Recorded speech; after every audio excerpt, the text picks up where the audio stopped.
We're joined today by Frank Klesitz, founder of a video and email marketing company called Vyral Marketing, which he's grown from scratch to over $3 million in revenue in 7 years.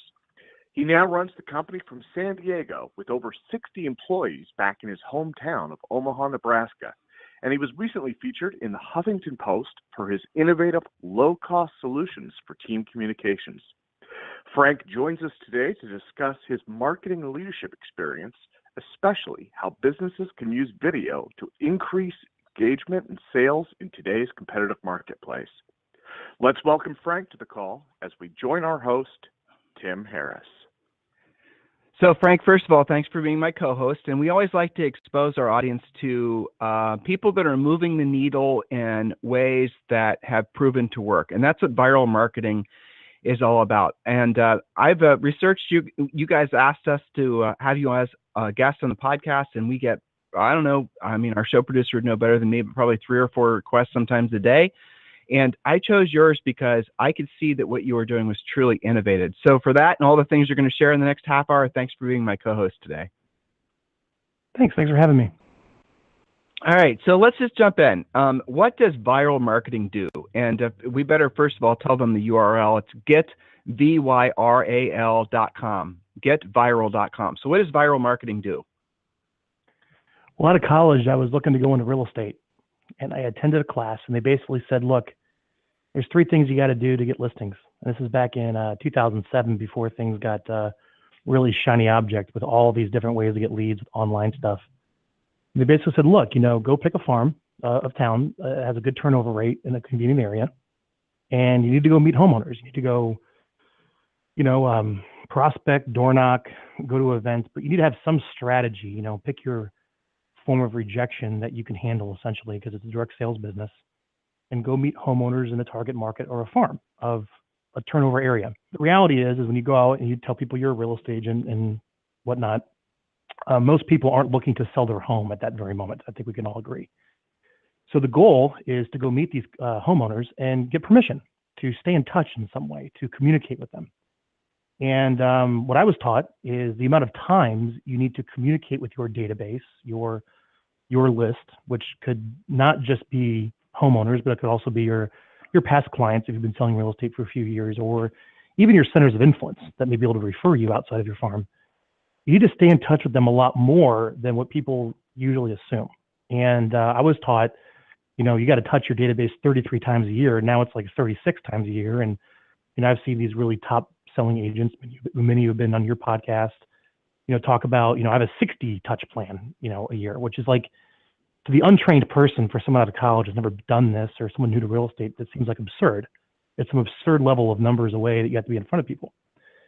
So I understood like the prospecting, and I got go meet homeowners. That was the business I was getting in.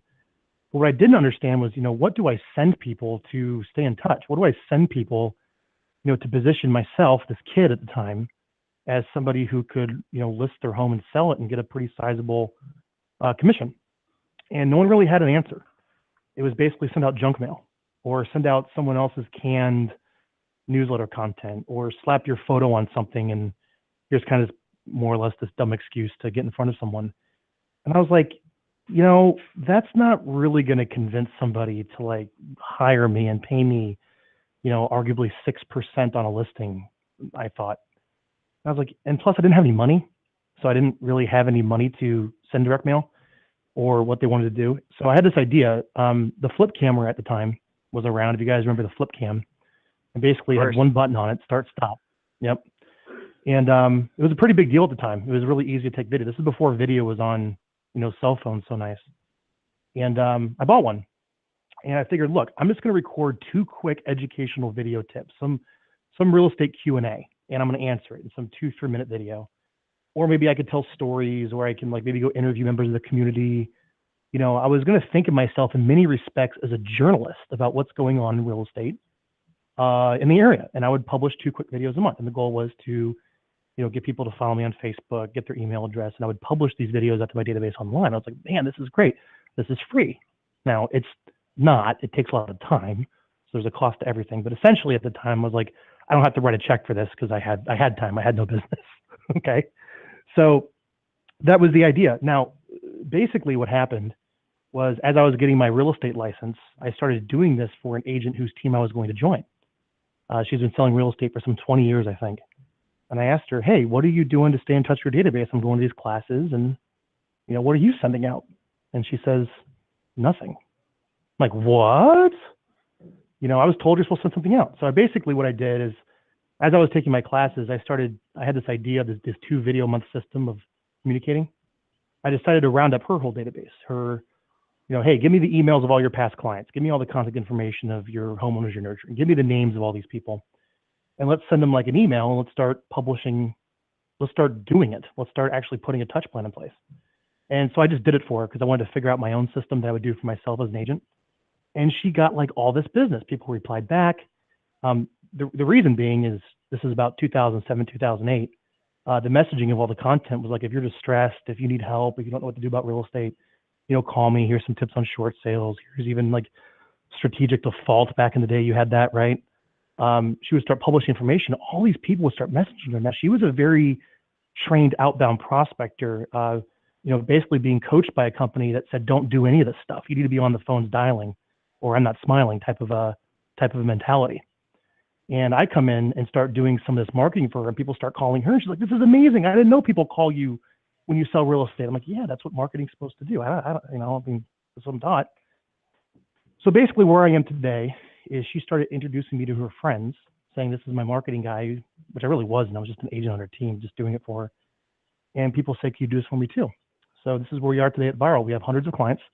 We publish over 1,000 videos a month. And essentially what we do, once a month, a client schedules an appointment with us, and we interview them on a webcam, because it's much easier to record a video when someone interviews you, like this podcast.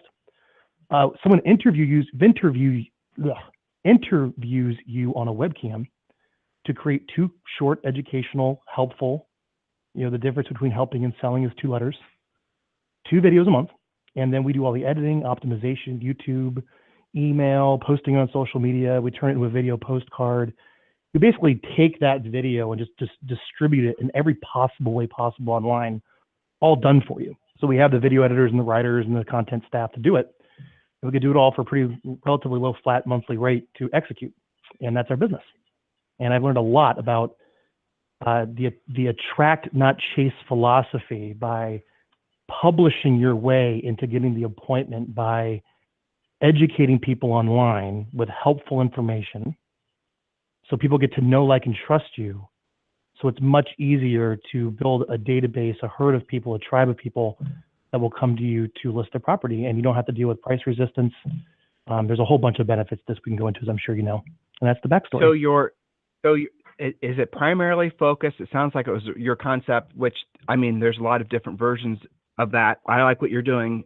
I think probably the novelty, or the reason that you're successful, if I might say this, is because you've created a solution so that every agent thinks they're super busy, right? So every super busy agent will basically be able to essentially have one solution to solve the problem, which is brilliant. And the convenience is what you bring to it. So someone doesn't have to individually, take the time to try to figure out how to do all the video content and loading it here and loading it there. I mean, it's a huge time savings. I definitely see the value of that.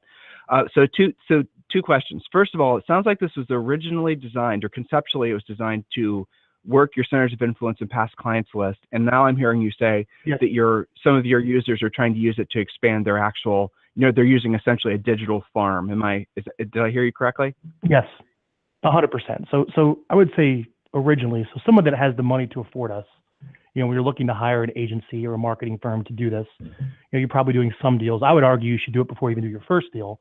But the economic realities are you got to be making some money to spend it, usually, right?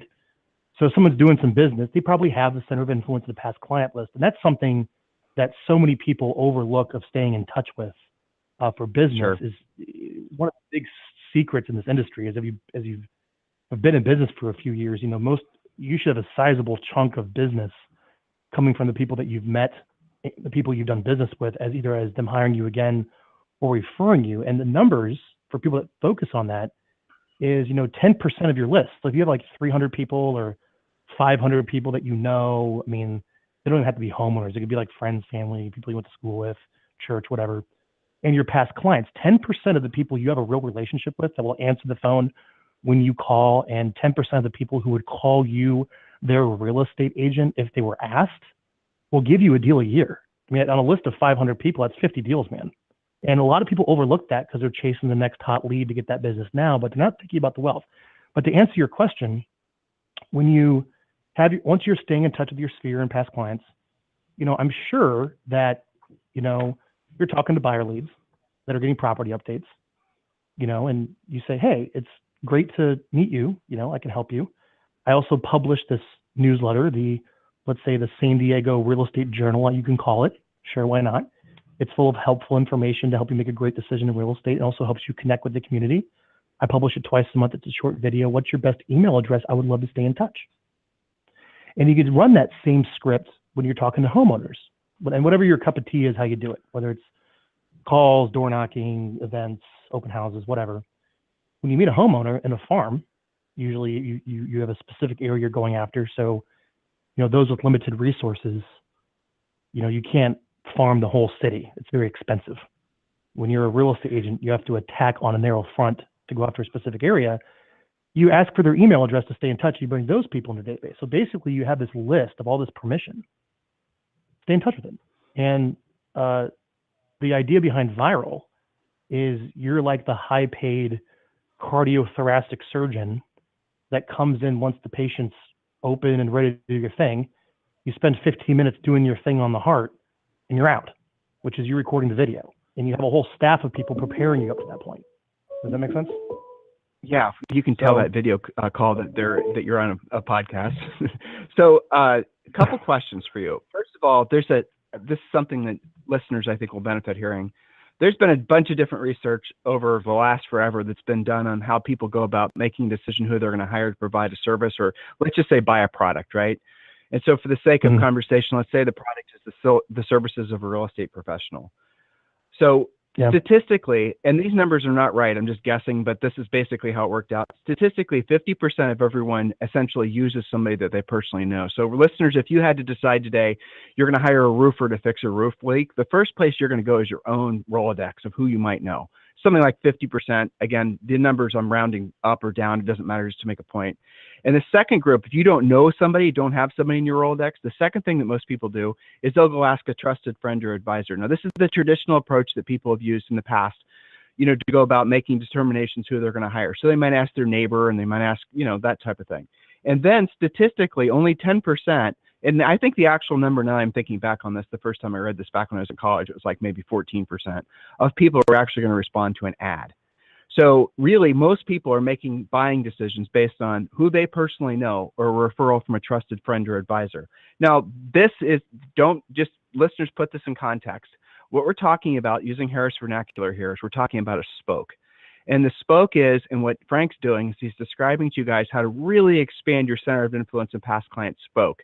And if you decide to believe what I'm telling you to be true, that essentially 90% of everyone is either using somebody that they've previously used, or they're using a service provider that's a referral from a trusted friend or advisor, what Frank is doing and his company's doing, from what I understand, is making it so that you have a higher likelihood of being either remembered as part of the first group, someone who you've provided service for in the past, and or you are a referral from a trusted friend or advisor sort. So those are the two groups that you guys should concentrate on.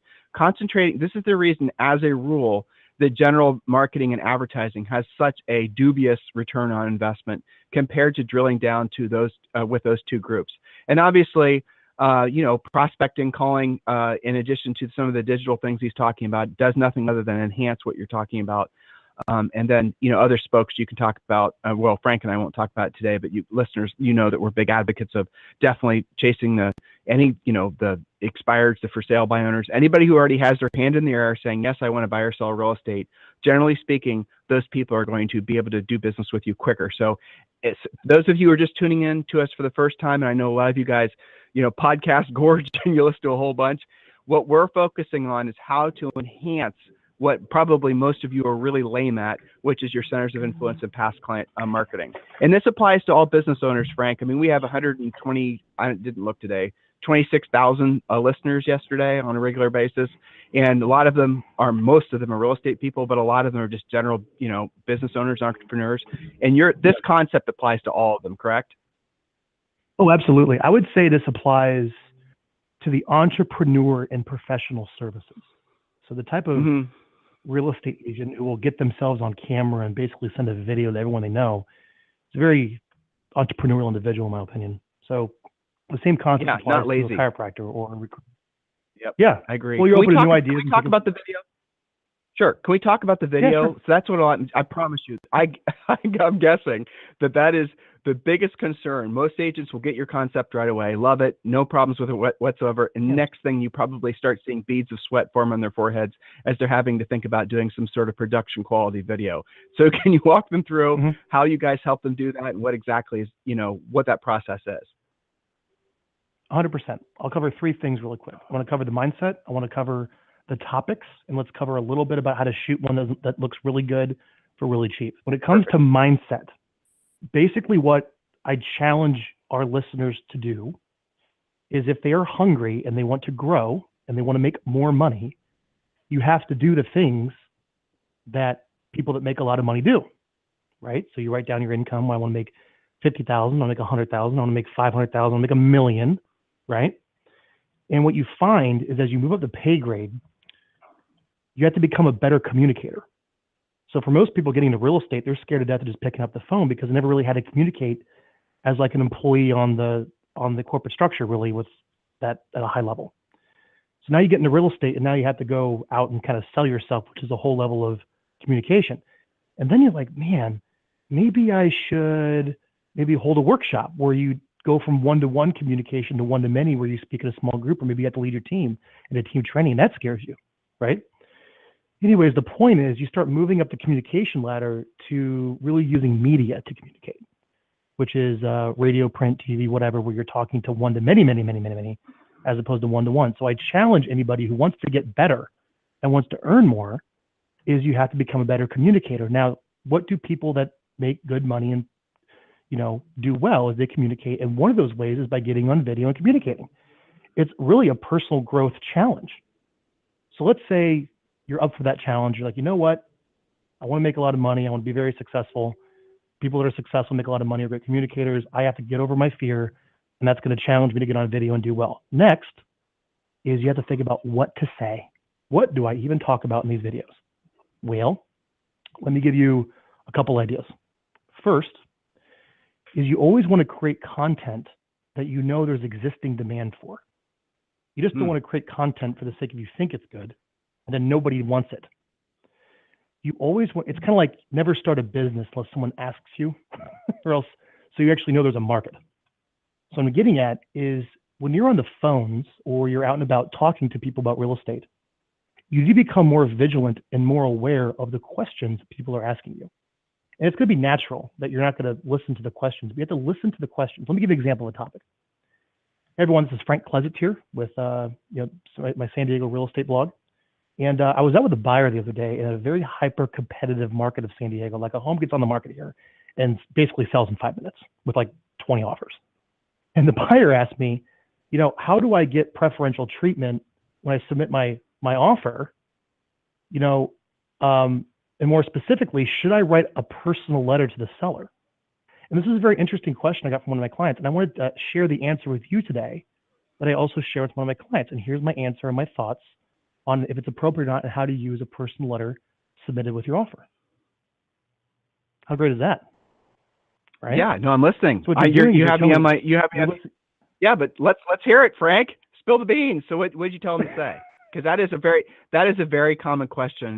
Literally even in the Midwest right now, as I'm sure you're very well aware, lack of inventory or the perceived everyone lack would probably of know the answer. I baited you well, didn't I?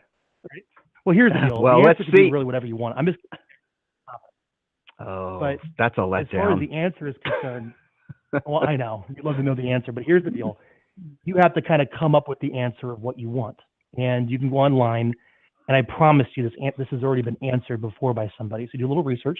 Well, you come up with your official message, and that's what you share in the video. let's take a step back. You said something that was kind of genius there, and I hope the listeners were listening. Guys, there was I don't know if he's still on the radio or not, but there's a guy named Bruce Williams I used to listen to all the time. This was back when, forever ago, decades probably. And he had a caller to it was an AM business guy, and he had somebody call in and ask him a question about what business they should get started in. Very entrepreneurial. They inherited some money, if I remember correctly, so they had some startup capital.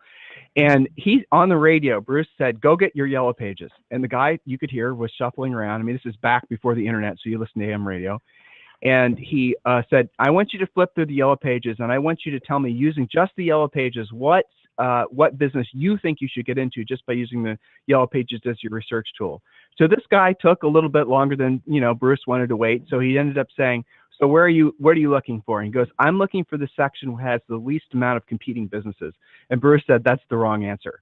This is what you just said too. Bruce said, "You need to go to where there's the most number of businesses, because that's where there's a proven market." And you're right. You need to basically be disseminating information through your videos that you already know people want, because then there's a higher probability of you actually getting a conversation started offline with them, because you provided something that was useful to them. You were actually helpful to them. That's what I heard you just say.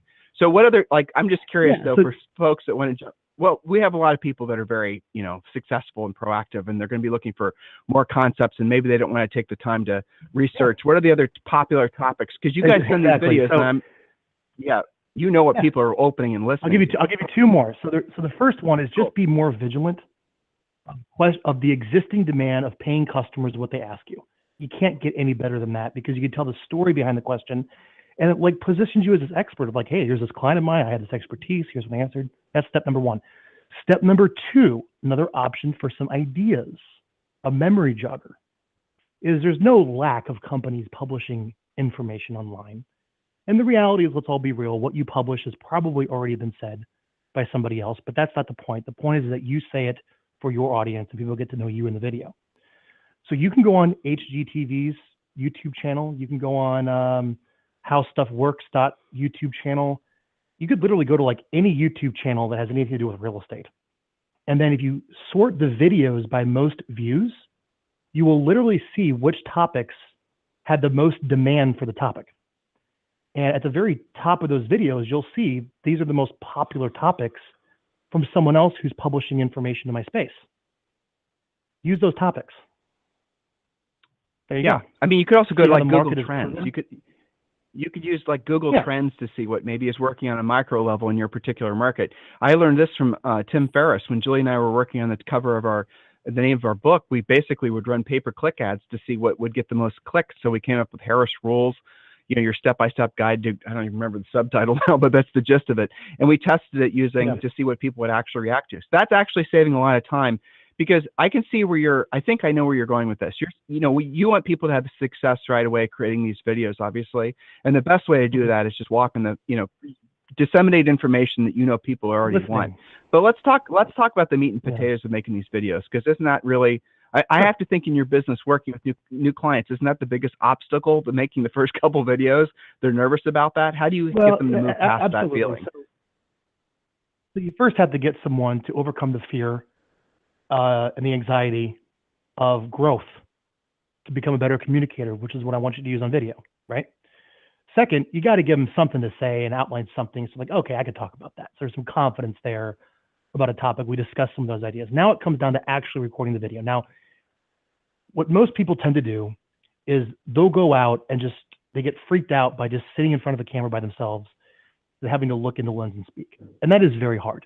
I don't think anyone naturally likes the idea of setting up some camera by yourself, pressing record, and just talking to a lens. It's very weird.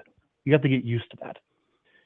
Now, the easiest way to reduce your anxiety, to make it easy to record a video, is for somebody to ask you questions like you're asking me, where it's just basically a recorded conversation in many respects.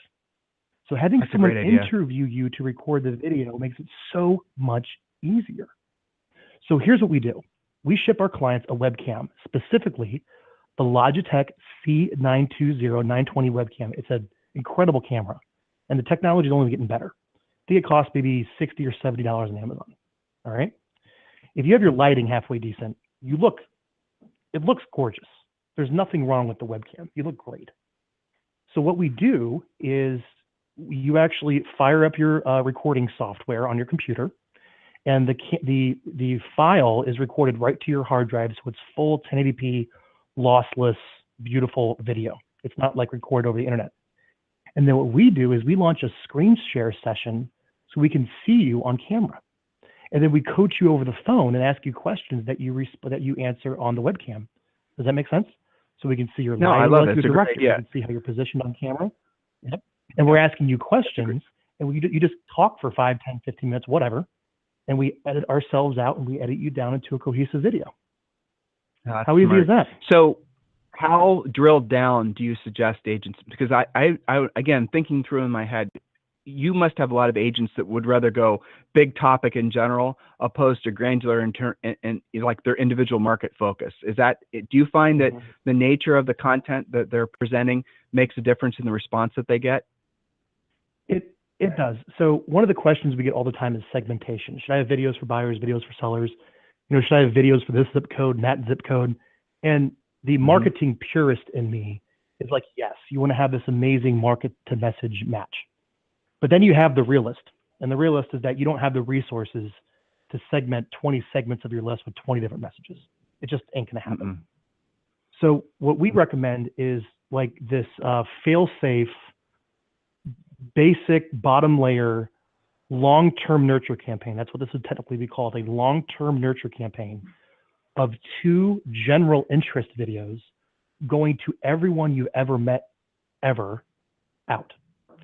So they should be generally a little wider in scope. That's not to say you can't do something specific, but let me give you some examples. Let me tell you some of the best performing general topics to like your family, your past clients, your buyer leads, your seller leads, your current sellers, like everybody, right? It's getting this stuff, your 2 videos a month. First is just a general market update. And the way you position that is, hey, things are changing in the economy. Home prices are changing. What's going on with home prices? Click here to find out. That's the hook. That's probably one of the most popular videos. All right. The other kind of most popular video is let me tell you some stories about local businesses. When people start going out and like maybe interviewing a business owner or talking about a business and they cut to some pictures where the mission of the content's a little bit not just like here's this hard real estate content, but let me kind of be the journalist and feature other businesses and other people in the community. And let me be this let's hover there. Let's hover there because we only have a couple minutes left. I really like what you said because now you're showing them how they can actually, one of our recurring themes is basically the highest and truest purpose of all of us on this planet are being of service to other people. And you're saying the first thing you help them do is work on their mindset. And that's our way of saying essentially, if you want ever increasing long-term success, you have to do what you don't want to do when you don't want to do it at the highest level. So, I mean, we're saying essentially the same thing. Now, you just said something that kind of brings them both together, which is great. You're suggesting that they maybe go out and feature other businesses, which is obviously a home run. What other business wouldn't want to be essentially kind of an informal interview that's going to be a potential source of business for them? But you also, this is a way, listeners, you could scale this, and I'm sure Frank's customers do this, is you could also do that with local charities. You could go to the Humane Society. You could go to just different types of places that are always looking for added exposure. And you could walk around. You could do, I mean, my brain's going crazy, but you could just do maybe once a month, you do something at your local Humane Society where you do like a pet of the month or something like that.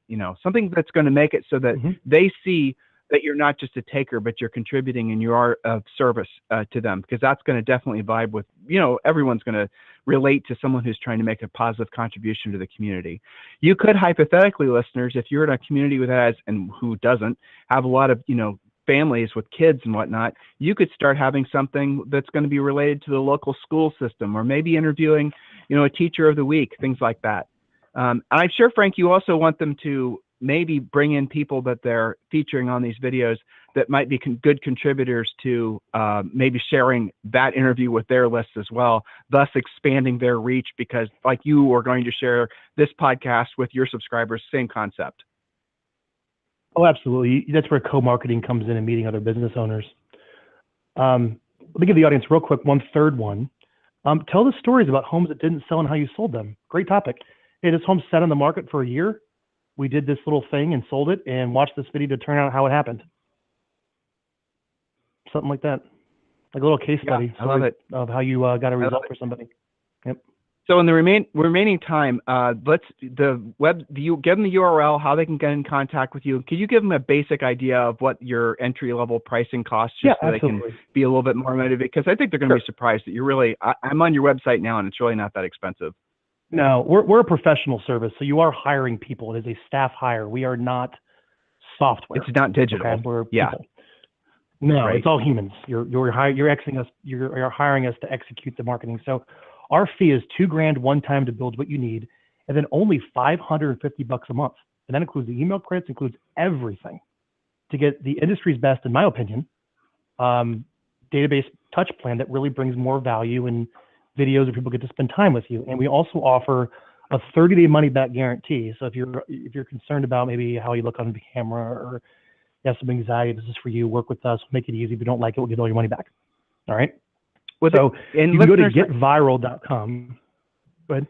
We've had the video thing is something that comes up a lot, and listeners, I know from having talked with agents about this, and Frank, you obviously talk to agents about video more than I do.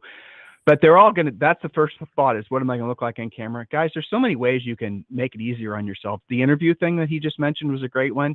You could do a video of you driving around in your car. You could just do all kinds of things to make it so that you don't necessarily have to act like you're the reporter reporting the news. You can make it more informal. And I'll go as far as to suggest that maybe those types of videos where you're out and about in the community, where you're in the same area that they were just at yesterday, maybe walking past the same restaurant or whatever, that's going to have more of an impact than you at your desk. I'm guessing that's probably true. Is that true, Frank, or am I wrong?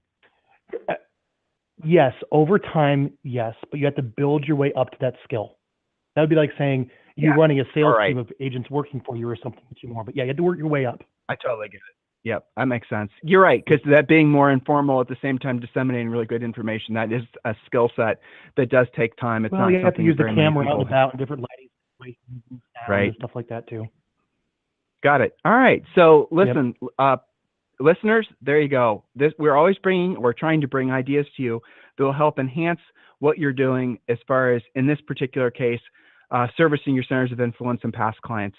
If you're longtime listeners from this show, you know that I have never come across a top producing agent. Matter of fact, I'll go as far as to say I've never come across top producing any type of person that provides a service to anybody. It could be a doctor, it could be a chiropractor, anybody who doesn't, who is successful and whose largest source of business isn't from this source of centers of influence and past clients. Now, a lot of you getting into the business, you don't have one, or at least it's not much beyond basically your neighbors and the people you might know in the community. Well, that's a good place to get started. You could start, maybe the initial list members are not that solid because they're not past clients. Maybe they're just past neighbors or people you know from church or whatnot. Or maybe they're just people you met at an open house. The idea is that you just start, and you start building the reputation for somebody that provides good, reliable, trustworthy content. And I mean, I 100% agree. I wrote this question down. I forgot to ask. How many different places do you disseminate the information? So once the video is done, where do these go? Like how many different, obviously Facebook and things like that. Let's go through the process. Yeah. So, real quick. So video is edited. It goes up on YouTube, search optimized. It goes on your blog, on your website with an article written for it. Then it gets emailed to your list as kind of this nice video emailed call to actions. It gets uploaded natively to Facebook on your business page. So the video is on Facebook, and we recommend you share it on your personal. Then it goes up on LinkedIn. LinkedIn takes videos now. I believe we're doing Instagram. I'm pretty sure we are. We just started that because we had to get Kindle Fires for everybody, because you can only update Instagram with a mobile device, not a computer. It also goes on iTunes. You'd be surprised. You can actually have a podcast where it's video as opposed to audio. And all of our clients have podcasts, but it's videos as opposed to audio. I also recommend, in addition to that, direct mail still works. And you could basically take that in a 8.5 by mailer or a video postcard, and we actually create that artwork for you to mail out to your list. Okay. Well, we're a little bit over time, and I actually have to get to another podcast. So Frank, listen, I really appreciate your time today. And I think it's a great idea and a great service. Obviously, you're very successful, so what you're doing works. I like how you're taking something that is everybody wants. Everybody wants to be provided with useful, powerful information. And I also like the fact that you're helping these agents move past their natural apprehension to really step beyond their comfort zone. And I 100% agree with you. All the canned email campaigns and follow-up campaigns and drip campaigns and canned newsletters and all this stuff, listeners, you got to remember, you're not the only one. Probably every single person probably is in 2 or 3 different agent centers of influence and past clients lists.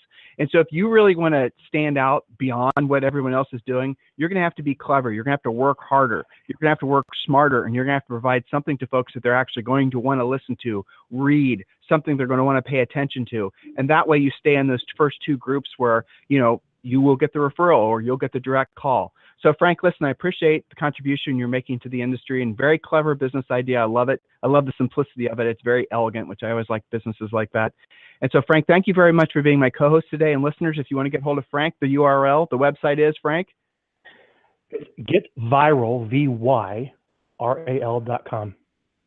Very good. Frank, thank you for being my co-host. Listeners, we'll talk to you on the show tomorrow.